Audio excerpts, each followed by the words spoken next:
Hello everybody, welcome back to It's Current Year for another quick battle ladder replay. Today's game is on the Tarantula Coast Isle. I'm up against Seafood Noodles, who is playing the Tomb Kings, and I am playing Middenland today, led by Graf Todbringer himself up on his mighty Griffin. So we'll have a look at the armies first, and we'll start off with Seafood Noodles. So we've got a couple of skeleton horsemen archers on each flank. We've got a front line of just regular skeleton warriors, a couple of spears on the flanks as well. So it's a really cheap infantry corps by Seafood Noodles.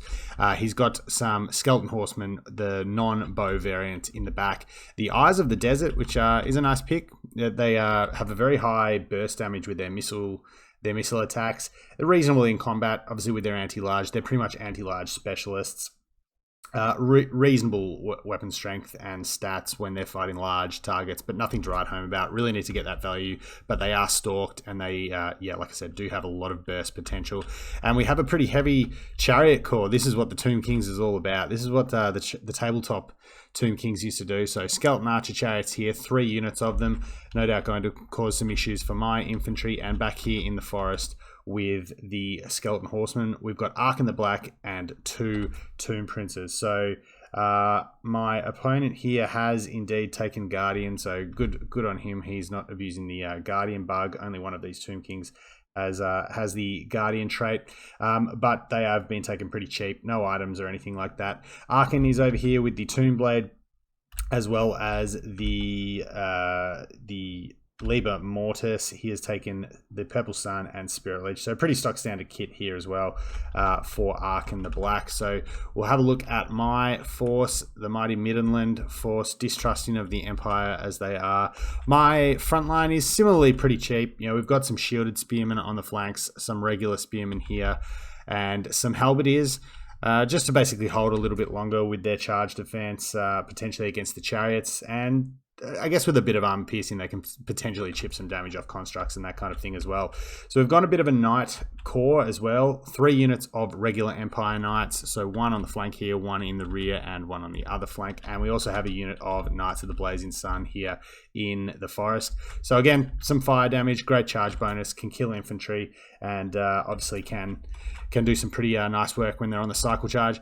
And a lot of the DPS in this army is in the form of 3 units of handgunners, 2 of the regular ones, and obviously the silver bullets with their magic attack, so good for bypassing some physical resistance potentially on the hero core with the Guardian buffs, obviously buffing them up.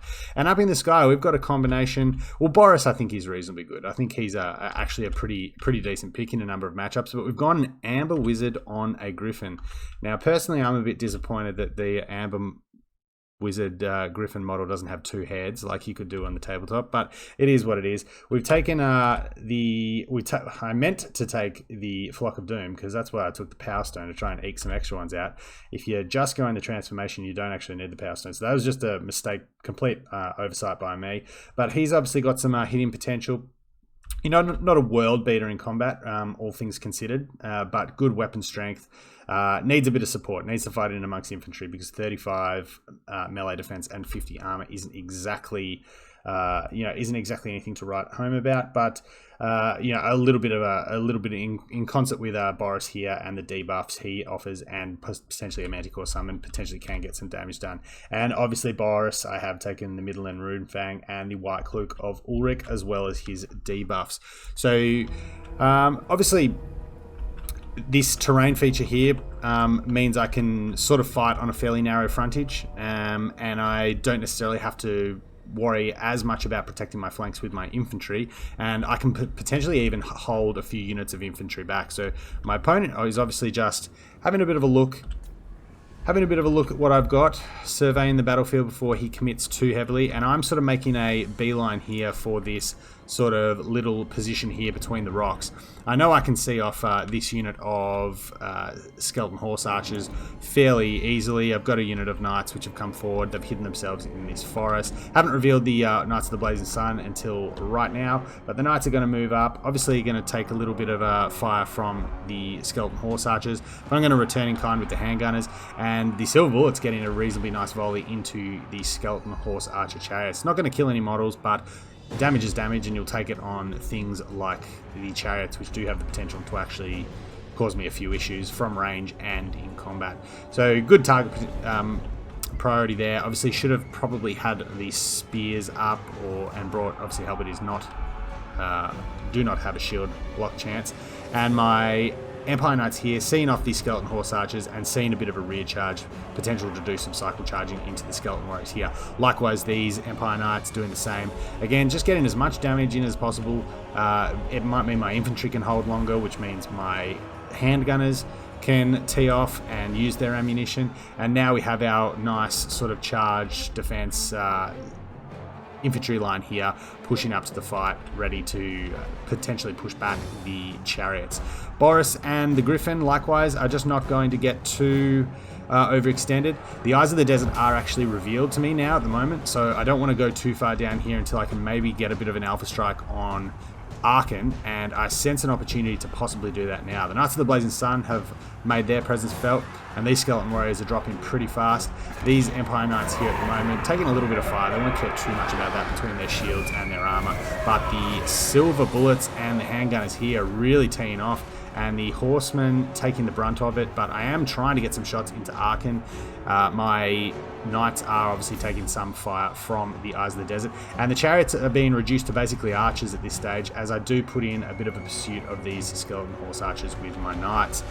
Pulling the Empire Knights back here. Aachen did summon a unit of Skeleton Warriors, so I am going to pull back with the handgunners. Probably should be doing the same with the Silver Bullets and these handgunners as well. Just buying some more space, doing some more cycle charging, and not overusing too much ammunition. I did use a Manticore to try and get a few hits on Aachen, but good play by Seafood Noodles here has put the Tomb Princes on, and they'll probably rampage. Yeah, there he goes, pretty quick.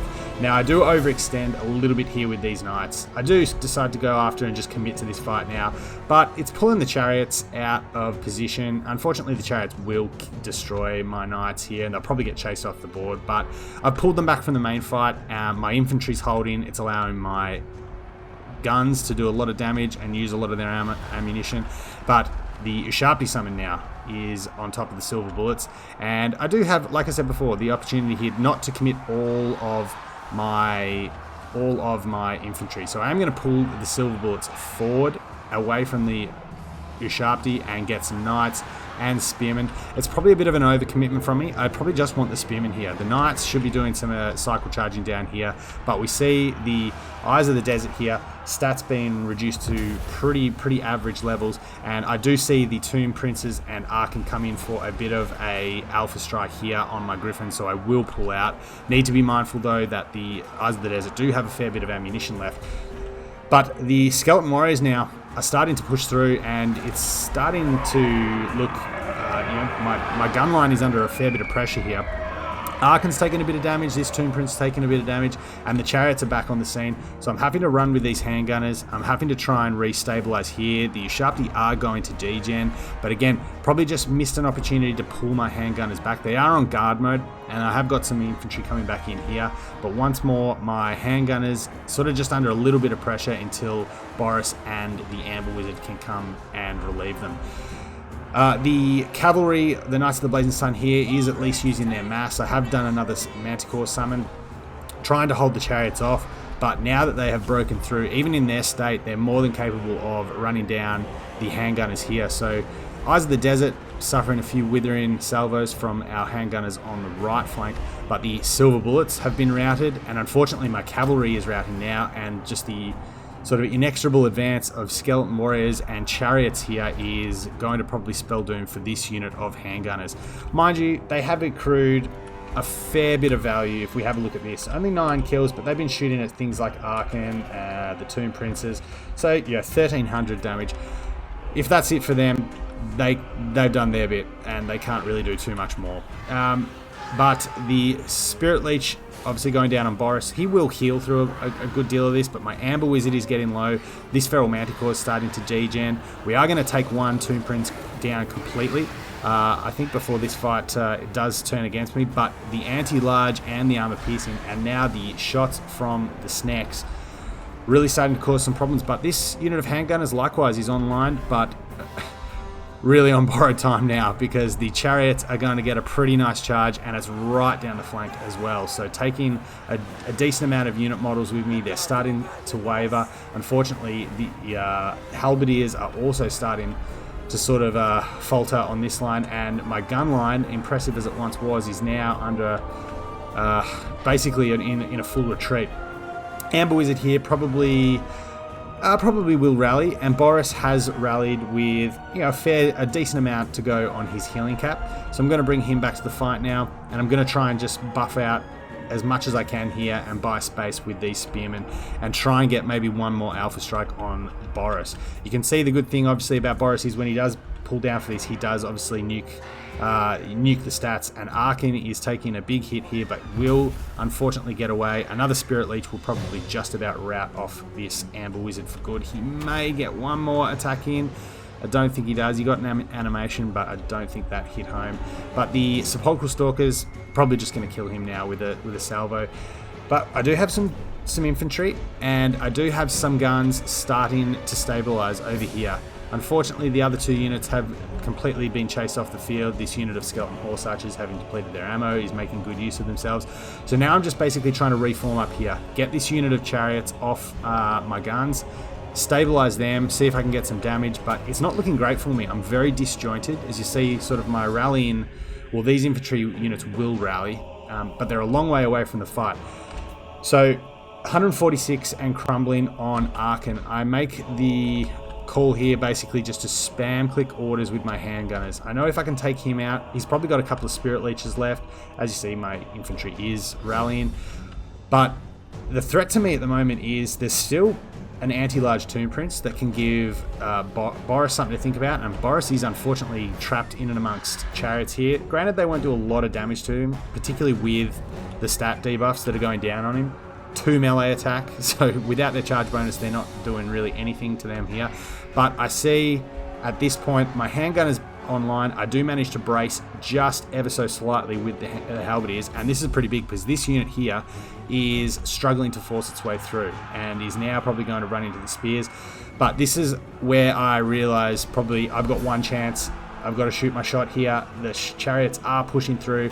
I am spam clicking orders for these handgunners to shoot Arkin to try and give me some chance to maybe grind this out, and they manage to do it. Arkin bites the dust, returns to the earth one more time. He's been killed several times, I think, in Fantasy's shelf life, but this unit of Skeleton Archer chariots is at the very least crumbling, but my infantry is starting to falter now. Got some spears down over here. They're probably just, just the attacks from the Tomb Princes basically finishing off their leadership. I've got 47 spearmen over here, 48 over here, and still ammunition. And this is where I'm thinking this is probably pretty much over now, because these guys can expend the last of their ammunition. Boris has done a lot of healing in this time. He's up to back over 2,000 HP. He's got a little bit to go. I may be able to get the spearmen in, and like I said, with the debuffs, their stats aren't anything to write home about. 15 melee attack, particularly fighting infantry with an anti-large bonus, is not great, but this is basically what the game is going to come down to here. A Tomb Prince versus a mighty Empire General on a on a Griffin. And we'll get some cinematic shots here if we can. Carl is obviously doing his bit to try and kill this Tomb King, as we see him here. Get the stat card back. 121 hit points, 110. One more hit is going to be able to seal his fate as we take a bit of an overarching look. Carl is fighting. He is an island. Foe Seeker here, I reckon, may have been pretty crucial. The Vigor buff might, you never know with these things, but it might have been enough to push him up a level on fatigue, in which case his armor's not being debuffed, his melee stats aren't being debuffed, not quite as much anyway, and the regen at this stage, the balance of power I couldn't believe at this stage was in my favour, but a timely charge from 12 brave Empire Knights, and we see on the horizon some spearmen coming back in as well. I'm positioning them for a rear charge as well to try and get some decent crumbling damage and leadership penalties on the Skeleton Horse Archers. But Boris has put this game on his back with his regen. Obviously regen in single entities in particular do count for a lot on the balance of power, particularly monsters. things like that. And it obviously is my lord as well. But Boris has seen off. He has stared death in the face today and seen it off and laughed. And Boris, somehow, some way, has carried the day for Middenland.